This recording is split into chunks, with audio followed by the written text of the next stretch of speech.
Boa noite a todos. Em nome da Sociedade Espírita Jesus de Nazaré, nós vamos iniciar hoje as nossas reflexões a respeito do assunto obsessão.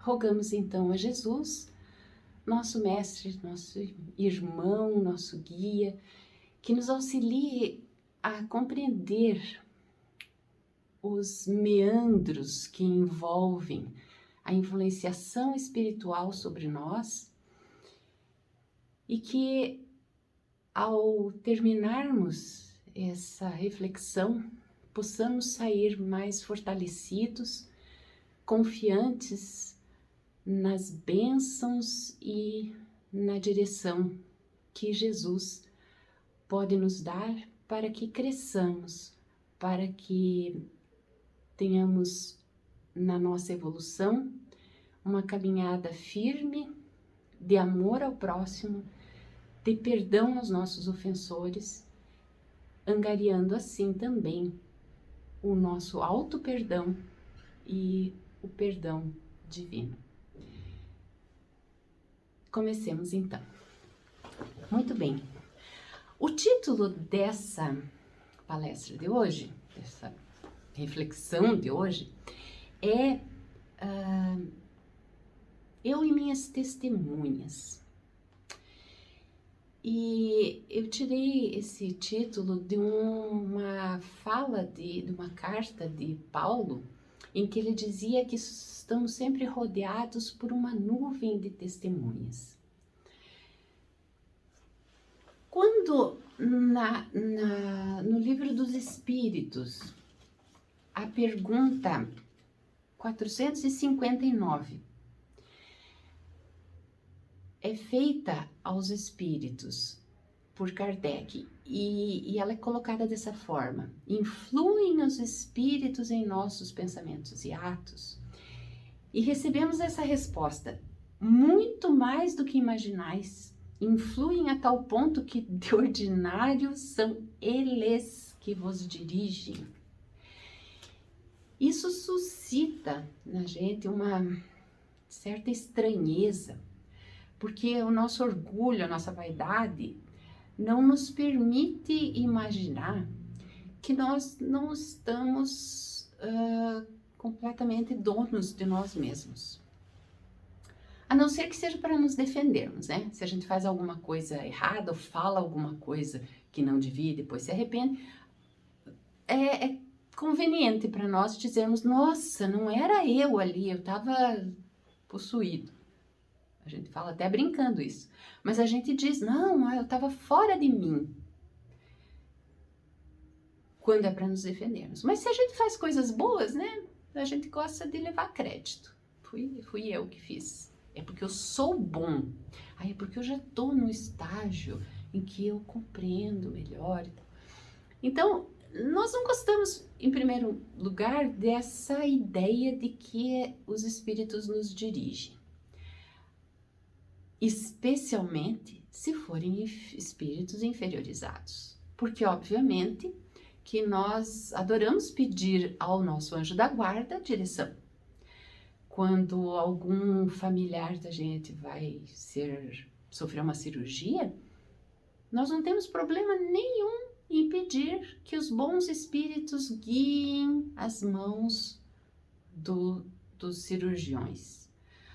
Nós não temos, aí caso não sejamos espíritas, né, a gente pede pro anjo da guarda, pro anjo protetor, para algum santo, para Jesus. Então, para proteção a gente não tem escrúpulo nenhum de imaginar que estamos acompanhados.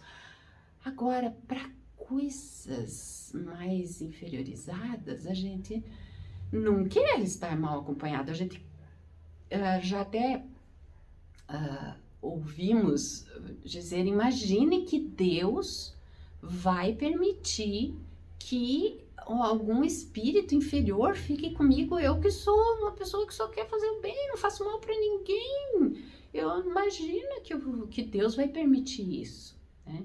Como se Deus, né, fosse aquele homem igual a nós, que vai permitir as coisas conforme sei lá, o bom ânimo dele, né? Então, quando nós começamos a raciocinar sobre obsessão e sobre a influenciação dos espíritos sobre nós temos que tirar um pouco a nossa vaidade de lado, nosso orgulho de lado, e entender quem nós somos, a estrada que nós temos trilhado e o que a gente faz no nosso dia a dia que permite que a interação com o mundo espiritual, com essas testemunhas, aconteça. Então, pode ser uma interação boa e pode ser uma interação assim, doente, né? Perniciosa. Vamos tentar compreender, então, o que é obsessão. Kardec nos dá uma explicação bem clara e objetiva no Evangelho segundo o Espiritismo. É claro que tem um estudo bem aprofundado no Livro dos Médiuns, mas no item Preces Espíritas, que é no capítulo 28 do Evangelho, nós temos uma prece pelos doentes e pelos obsidiados, que são preces sugeridas por Kardec. Na verdade, Kardec nos traz um modelo para a gente entender o raciocínio e como que a gente pode conversar com Deus, conversar com Jesus, para fazer os nossos pedidos, os nossos agradecimentos. Então, é um capítulo bem interessante do Evangelho, que vale a pena ler, e Kardec sempre traz uma explicação sobre aquilo que vai ser o objeto das preces. Então, quando ele fala pelos obsidiados, ele nos define: a obsessão é a ação persistente que um espírito mau exerce sobre um indivíduo. Apresenta caracteres muito diversos, desde a simples influência moral, sem perceptíveis sinais exteriores, até a perturbação completa do organismo e das faculdades mentais. Oblitera todas as faculdades mediúnicas, traduz-se na mediunidade escrevente pela obstinação do espírito em se manifestar com exclusão de todos os outros.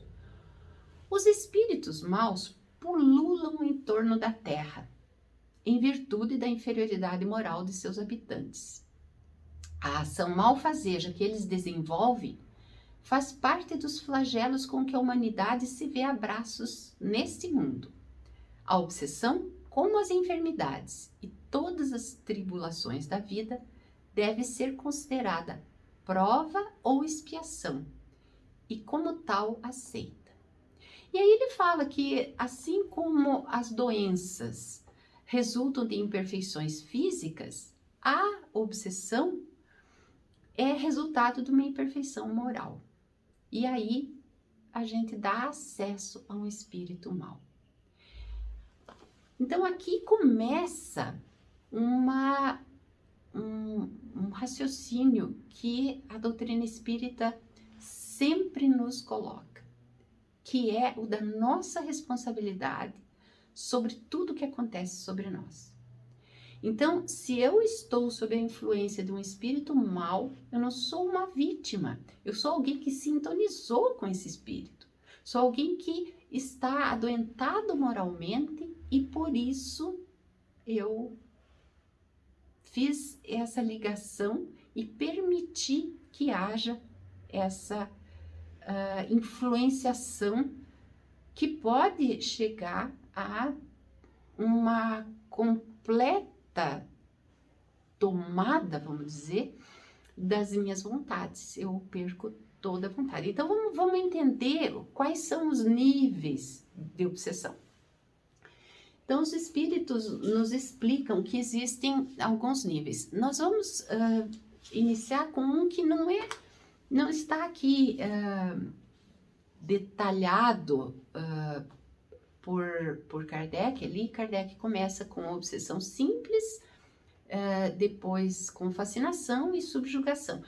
Antes da obsessão simples, seria interessante a gente entender que existe um limiar, que ainda não é obsessão, mas que está quase sendo, que é chamado de assédio espiritual. O assédio espiritual é uma influenciação passageira, uma influenciação rápida e que muitas vezes a gente não percebe, que é naquele momento de acesso de raiva que a gente tem. Então, o nosso marido, nossa esposa, tá tomando café da manhã e aí foi contar alguma coisa, esbarrou na xícara, a gente já tá em cima da hora para sair, caiu o café todo em cima da minha roupa, eu tenho que trocar de roupa, eu tenho que... E aí a gente diz possesso, né?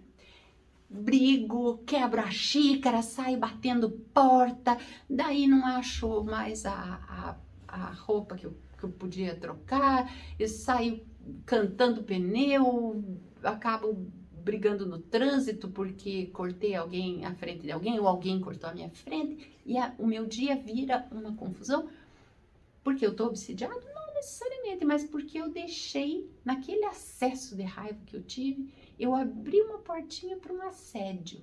Então, aqueles espíritos que estão por aí meio à toa, a fim de ver o circo pegar fogo, eles se divertem com essa nossa passageira, né, mais importante e forte loucura.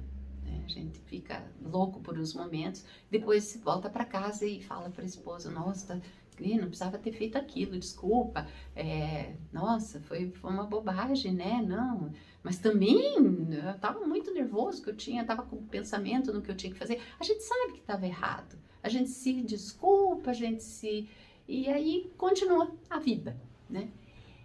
O problema é que se nós não paramos esse assédio, não interrompemos esses ataques de raiva, a gente começa a criar vamos dizer assim, amizade com esses espíritos que gostam de fazer confusão na nossa vida. E aí nós começamos a abrir as portas para uma companhia espiritual indesejada. Né? Então, o assédio espiritual é esse pezinho que a gente coloca ali na obsessão. Né? Depois, a gente vai falar da obsessão simples. A obsessão simples é uma ação, a definição, inoportuna e desagradável, em que um espírito se agarra à pessoa com tenacidade, causando mal-estar generalizado. Então, a obsessão simples pode ser de desencarnado para encarnado, mas também pode ser de encarnado para encarnado. Né? Pode ser feita também de forma... Como que a gente vai entender isso? De encarnado para encarnado? Eu posso obsidiar alguém? Sim. Eu posso atormentar uma pessoa como viva, né? Obsidiando, humilhando, posso viver mandando nela, fazendo com que ela aquele domínio que eu tenho sobre ela faça com que ela não consiga tomar uma decisão sem pensar, nossa, o que fulano vai dizer? Ai, será que eu posso fazer isso? Será que eu vou ser criticado? Será que ele vai brigar comigo? Ela vai brigar comigo? Então, é uma obsessão simples, mas está ali, de encarnado para encarnado. Pode ser de desencarnado para encarnado? Sim, essa é a que geralmente a gente tenta combater e procura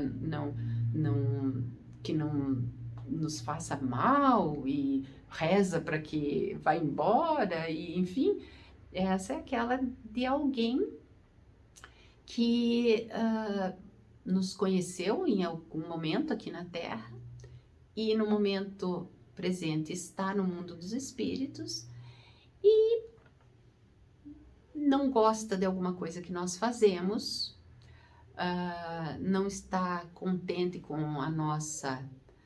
as nossas conquistas, ou que é um companheiro antigo e continua a ser companheiro, então de vícios, de maus pensamentos, de tristeza. Então não precisa ser necessariamente alguém que nos odeie, pode ser um amigão, né, de outras etapas da nossa vida que quer continuar conosco. Só que a gente já está tentando ter uma vida diferente às vezes e ele não. Então ele vem nos influenciar e nos chamar para que a gente volte para aquilo. Então é um caso bem comum, é o caso de vícios, em que o viciado, a pessoa que vamos usar a bebida, né? Por que é tão difícil? Porque existe sempre um companheiro espiritual ali com a gente, e aquele indivíduo que deseja largar a bebida, ele é instado não só pelos amigos encarnados, porque os amigos encarnados fazem isso, né? Pare, qual é? Vamos lá, que isso, vai ficar careta agora, vai ficar chato, vai sair em festa e não vai beber, como é que vai se divertir se não beber? Então, a gente tem os encarnados que fazem isso e tem os desencarnados que fazem isso.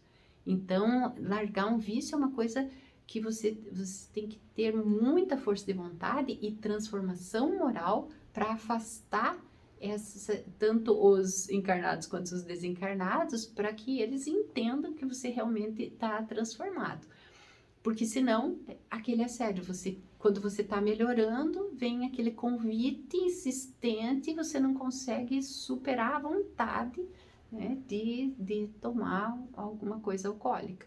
Isso é feito também daqui para lá, né, do encarnado para o desencarnado. Você pode obsidiar um desencarnado que está querendo superar vícios, mas você convida ele para vir com você toda vez que você bebe alguma coisa, você não deixa ele em paz também, porque você gosta da companhia dele, né? Porque a gente muitas vezes se compraz daquela sensação que se exacerba quando a gente tem companhia para fazer alguma coisa, né? Então, fazer alguma coisa sozinho é legal, mas quando a gente tem companhia fica mais divertido. Então, muitas vezes a companhia espiritual, né, é mais divertido entre aspas, a companhia espiritual nos dá essa ampliação nas sensações. Nós temos a fascinação também. A fascinação é uma ilusão produzida diretamente na mente do obsidiado. São ideias fixas, imagens hipnotizantes, mágoas, fantasias. E nessa situação, o obsessor é ardiloso, ele simula uma falsa virtude. São aquelas ideias que a gente tem às vezes assim, que a gente está certíssimo e que alguém está nos perseguindo, que nós somos bons, que nós estamos fazendo bem, mas alguém que vive com a gente não quer que a gente tenha uma projeção, que a gente seja visto como alguém bom. Então aquela pessoa nos perturba. A fascinação faz com que a gente fique fascinado por nós mesmos, né? Pelas nossas ideias. Nós nos achamos poderosos e toda e qualquer pessoa, especialmente aquelas mais influentes sobre nós, aquelas que nos amam, que nos querem bem e que vêm nos dizer, olha, você está agindo de forma errada, pensa melhor. Essas pessoas são aquelas que a espiritualidade nos diz, olha, essa pessoa não quer teu bem, ela finge que te ama. E você começa a se afastar de todo mundo porque só você é o certo. Então é bastante perigosa. Ela está num grau superior ao de obsessão simples, Porque na fascinação, você não sofre as consequências do teu erro imediatamente. Você se projeta, você vê, você tem seguidores, você tem uma legião de pessoas que te aplaudem e dizem isso, continue assim, faça assim mesmo, os outros estão errados, você está certo. Então isso leva a guerras mundiais, né? A gente tem um caso famoso do fascinado, que foi Hitler, que tinha plena certeza de que o que ele estava fazendo era certo e levou consigo multidões, né? E se livrava, vamos dizer assim, de quem não compactuava das suas ideias. Então, isso pode acontecer, né? Eu citei Hitler assim como um exemplo bem drástico, mas isso acontece nas pequenas coisinhas em casa, né? Na casa espírita, no teu trabalho, né? Quando você começa só você se achar certo, começa a ter alguns seguidores e é difícil perceber que aquilo pode ser uma fascinação, né? Então, a gente deve sempre, e isso é um raciocínio que a gente vai falar sobre daqui a pouco, parar as coisas lá quando está só no assédio, né? Só o assédio já está bom o suficiente, porque se a gente deixar as coisas seguirem, né, e nada começa grande, né, começa tudo pequenininho, mas se a gente alimentar as coisinhas pequenas, as pequenas irritações do dia a dia, as pequenas bobagenzinhas que a gente dá importância, as pequeninas mágoas, elas podem se tornar coisas grandes e, inclusive, uma fascinação. A terceira forma de obsessão, então, é subjugação, que é uma constrição moral ou física que paralisa a vontade do que sofre, paralisa a vontade. Então, essa é bem evidente, a fascinação é bem disfarçada, a subjugação é bem evidente, né? Porque aquele que sofre a subjugação, ele se mostra completamente incapaz de reagir, de superar, de ser, de se curar. Então aí esse é um caso bastante grave, em que muitas vezes as pessoas precisam da ação conjunta da medicina, de remédios químicos, né? E também do tratamento espiritual para que essas pessoas possam se reequilibrar e ter um pouco mais de clareza mental para ir então buscar a cura verdadeira. Que a cura verdadeira nunca está, né, na superfície, ela vai estar sempre lá no fundinho. E eu queria também colocar uma forma de obsessão que Emmanuel sempre coloca, André Luiz nos seus livros, que é a auto-obsessão. Então, quando nós próprios nos obsidiamos. Mas como assim? Como é que eu vou querer o mal de mim mesmo? Não é possível. Mas a gente sabe que é sim, né? Então, há algumas pessoas, todos nós, na verdade, quando eu digo algumas pessoas, parece que eu tô fora disso, né? Mas todos nós temos a tendência a nos olhar com olhos de vítimas, né? De peninha, de coitado. Olha só, eu tive uma infância tão difícil, eu tive pais que não me amaram, eu fui abusado, eu fui... Muitas vezes, situações verdadeiras, graves, dolorosas, agressivas, que sofremos realmente na nossa infância, na nossa adolescência, processos de bullying, processos de desprezo, ser preterido, né, numa família, pais que preferem um filho ao outro. Então, se eu sou excluído na minha própria família, se eu sou maltratado, se eu sou chamado de burro, de ignorante, de incapaz, se alguém me diz lá, você não vai dar nada na vida, tudo aquilo vai ficando no nosso subconsciente, no nosso inconsciente, a gente ouve aquilo, daí tenta superar, mas dentro de nós aquela mágoa, aquela tristeza, aquela sensação de que eu sou incapaz realmente fica. E aí a gente se auto-obsidia. Né? Toda vez que encontra uma pessoa que gosta da gente, a gente faz alguma coisa para afastar essa pessoa, a gente trai essa pessoa, a gente magoa essa pessoa, inconscientemente. Por quê? Porque a gente se considera incapaz de ser feliz. Não, mas eu já ouvi que eu não vou dar nada na vida, que eu não vou ser feliz nunca, porque eu sou ruim, porque me disseram. E aí eu acredito tanto nisso que eu me auto-saboto no trabalho, no amor, nas relações. Então, isso exige também tratamento, muitas vezes psicológico, e juntamente com o tratamento espiritual, que é, e aí eu vou agora me dedicar um pouquinho mais a falar nisso, e talvez vai ficar um pouquinho longa a nossa reflexão aqui. Então eu sugiro que cansou, dá uma pausa amanhã, escuta o resto, mas eu vou ter que seguir aqui, né? Então, qual que é a cura, né? Qual que é a cura? Uma vez que nós entendemos que nós não estamos sós, nunca, nós estamos sempre envolvidos pela espiritualidade.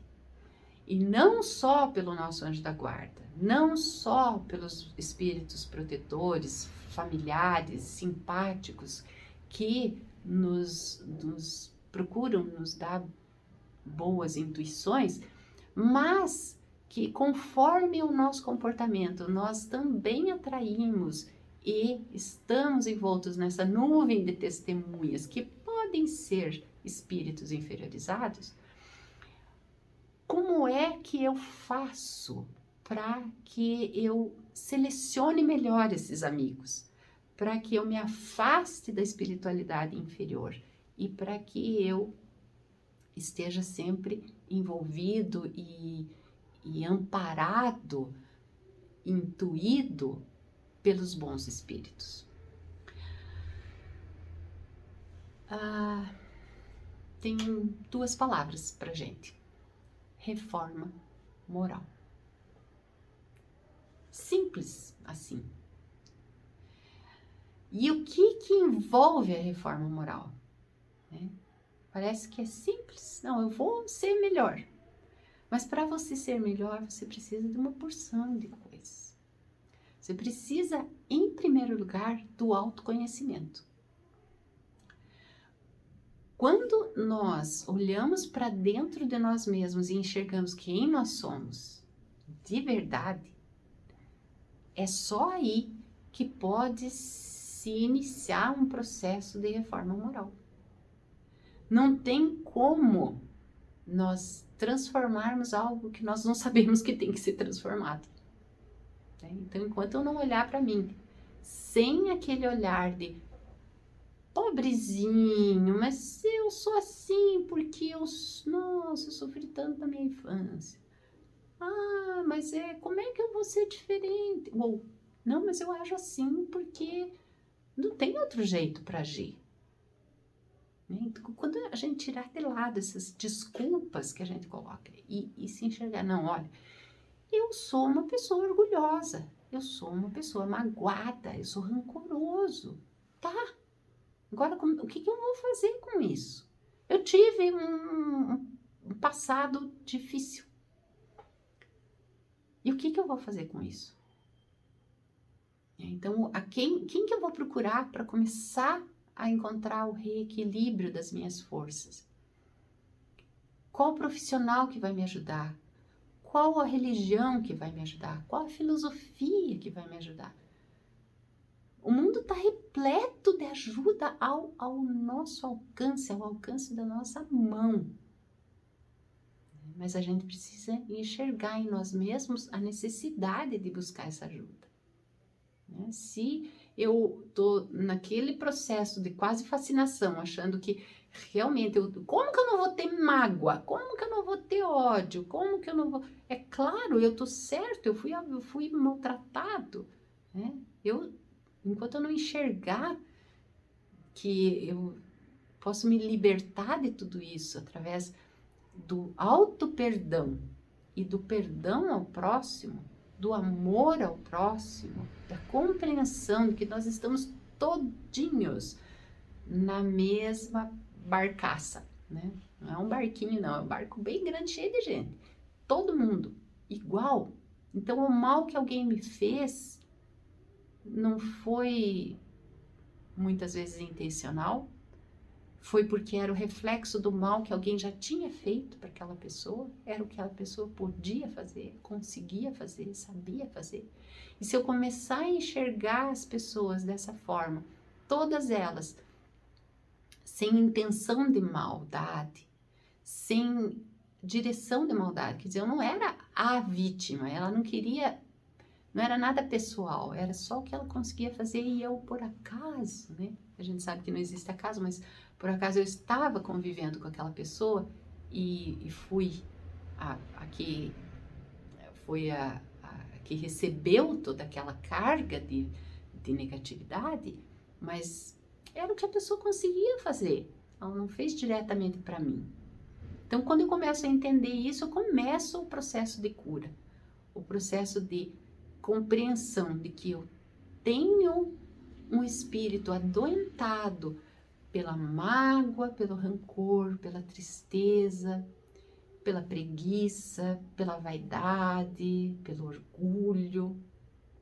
Quando eu começo a entender isso e começo a buscar nos ensinamentos de Jesus, então na casa espírita ou em qualquer religião que a gente professe, mas começo a buscar uma ligação com a espiritualidade superior, aí eu começo então a sair desse processo de obsessão, de auto-obsessão, de obsessão que eu permito que os espíritos façam comigo. Então é tudo a minha responsabilidade.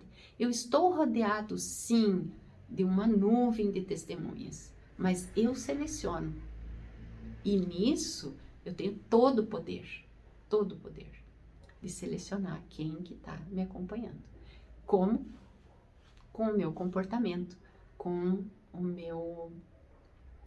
minha forma de pensar, com a minha forma de reagir às coisas, né? E de agir com os outros. A espiritualidade nos sugere ainda ação no bem, né? Então eu me transformo, eu começo, né?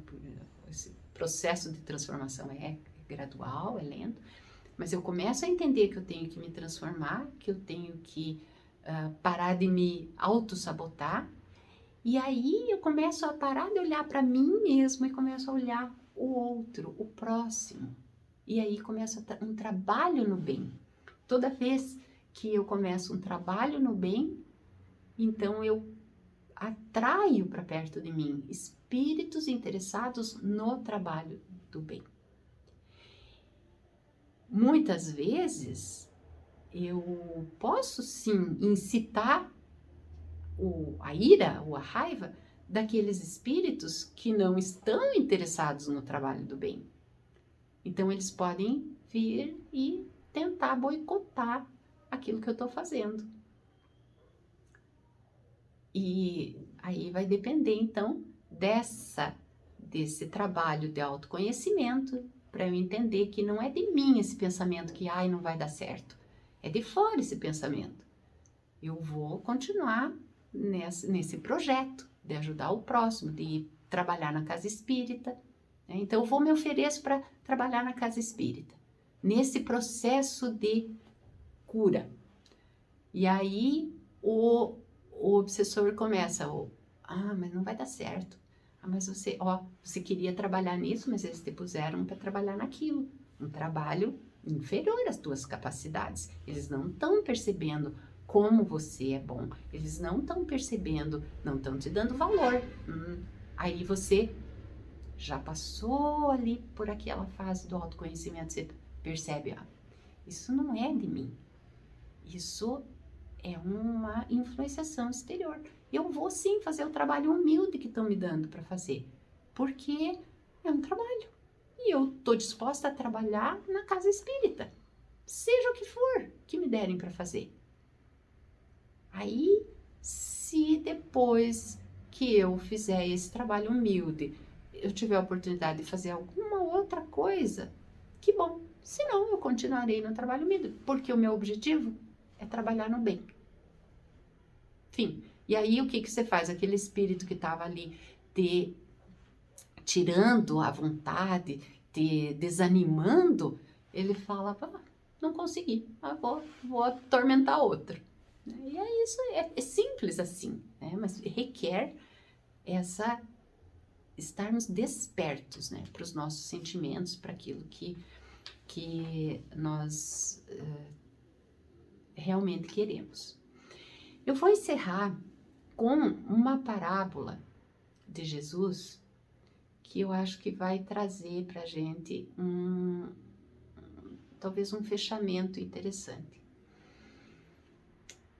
É claro que tudo que eu falei aqui foi bastante superficial, porque existe muita coisa para se estudar sobre esse assunto. Então, é um estímulo para que todos venham a estudar a doutrina espírita, entender melhor como é esse processo. E fica aqui, talvez, espero que eu tenha deixado em vocês o desejo de trabalhar nessa transformação, nessa autoajuda e busquem a casa espírita, né? Caso vocês tenham alguma dúvida, busquem os grupos de estudo, enfim, entre em contato conosco na Jesus de Nazaré. Eu vou ler um trecho dessa parábola aqui, é uma parábola com um nome bem interessante, Parábola do Retorno Ofensivo do Espírito Impuro. E aí Jesus diz assim, quando um espírito imundo sai de um homem, passa por lugares áridos procurando descanso. Como não o encontra, diz, voltarei para a casa de onde saí. Chegando, encontra a casa desocupada, varrida e em ordem. Então vai e traz consigo outros 7 espíritos piores do que ele, e entrando passam a viver ali. E o estado final daquele homem torna-se pior do que o primeiro. Assim acontecerá a esta geração perversa. Mateus capítulo 12, versículos de 38 a 45. Quando eu li essa parábola, quando eu ouvi essa parábola, eu fiquei pensando, né, que congruência, se o espírito mal voltou, encontrou a casa vazia, limpa e organizada, ele não vai querer ficar ali. Então, aí eu precisei ir dando uma estudada para entender o que é uma casa vazia, limpa e organizada. Vocês conseguem imaginar? Casa mental, né? A casa espiritual da gente, que é onde os espíritos inferiores vêm habitar. Vocês conseguem imaginar nesse mundo alguém que esteja com a mente limpa, vazia e organizada? O que isso significa? Organizada. Como é que nós vamos ter uma casa organizada com tanta desordem no mundo? Então, a nossa casa estando organizada e o mundo em desordem, eu não estou muito afastada desse mundo? Tanto sofredor e eu lá na minha casa organizada, limpa, limpinha. E tanta gente sofrendo, vazia. E isso ainda é o pior. Né? Então, essa mente vazia, limpa e organizada é a mente sem objetivo. É a mente preguiçosa. É a mente daquela pessoa que não se incomoda com a dor de ninguém. Tá tudo bem comigo, minha família tá bem, meus os amigos estão bem. Olha, cada um que cuide de si. Não é assim? Isso é uma casa super limpa. Tá limpa de amor. Não tem nada de amor. Tá limpa de consideração. Tá limpíssima de compaixão. Não tem nada ali. Tá limpa de trabalho. Vazia totalmente. Não tem trabalho nenhum. Não, porque tá tudo bem. Para que eu vou me mexer daqui? Para que eu vou procurar? Como se diz o popular, sarna para me coçar. Então, uma casa vazia, assim, é um prato cheio para a espiritualidade inferior. Porque aquela pessoa que só olha para o seu bem-estar, aquela pessoa que não tem ocupação nenhuma com o próximo, que não está com o desejo, a preocupação de melhorar as coisas para o próximo, que dá sim um certo desarranjo na nossa casa mental. Não precisa ser uma tristeza, não precisa ser você estar sofrendo com o outro, mas você entender o sofrimento do outro. Você não pode ficar em paz enquanto tiver alguém gemendo na tua vizinhança. Então, isso é a casa vazia. Você não se importar com o outro. A casa organizada é você só se preocupar com o teu bem-estar. Então, é aí que entram os espíritos inferiores. E ali eles vêm morada para mais do que um e trazem outros tantos. E aí, a tua paz interior vai-se embora. Então, se nós temos uma vida atribulada de trabalho no bem, puxa vida, olha, eu lá em casa sou quem cuida de todo mundo, sempre tem alguém com algum problema, vem e traz para mim. Nossa, em vez de se achar um coitado, uma vítima, que bom que as pessoas te procuram, que bom, isso quer dizer que você tem alguma coisa que você pode dar. Se você é o que tem mais trabalho, que tudo no teu trabalho cai nas tuas costas, que bom, você está ocupado, você está criando alguma coisa, você está ensinando os que estão ao teu lado. Eu sempre quero me aposentar e tirar férias, mas sempre me aparece alguma coisa. Por que será que aparece? Para não deixar a tua mente vazia, porque você é o tipo que vai ficar, se não te aparecer um monte de coisa de fora para trabalhar, para se manter ocupado, você vai ficar com a mente vazia. Você, quando eu digo, somos nós todos aqui na Terra. Nós precisamos de trabalho no bem, nós precisamos enxergar o próximo, nós precisamos ir ao encontro do próximo, nós precisamos nos dedicar a alguma coisa maior do que nós, uma causa. Porque isso nos mantém com a mente trabalhando, com a casa cheia, com aquela desordem que não é a desordem de bagunça, mas a necessidade de estarmos sempre organizando alguma coisa e melhorando, entendendo que dentro de nós tem muita coisa para ser melhorada. Tem muita desordem para ser organizada no sentido bom, no sentido de trazermos para dentro de nós riqueza espiritual, trabalho, afeto, compaixão. Quando nós estivermos assim tão ocupados, não vamos dar espaço para espiritualidade inferior nos alcançar. E estaremos sim envoltos pelas boas testemunhas que Paulo fala. Então, quando Paulo diz que nós temos testemunhas ao nosso redor, Emmanuel diz assim que cada existência humana é sempre valioso dia de luta, generoso degrau para a ascensão infinita, e em qualquer posição que permaneça, a criatura estará cercada por enorme legião de testemunhas. Não nos reportamos tão somente àquelas que constituem parte integrante do quadro doméstico, mas acima de tudo aos amigos e benfeitores de cada homem, que o observam nos diferentes ângulos da vida, dos altiplanos da espiritualidade superior. É com essas testemunhas que queremos conviver, aquelas que nos olham dos altiplanos da espiritualidade superior, para nos ligarmos a elas. Muito amor no coração, muito trabalho, mente ativa na busca do autoconhecimento e da melhora íntima.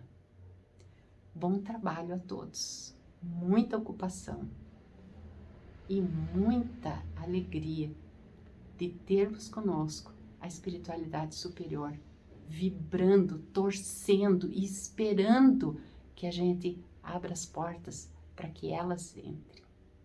Muito obrigada.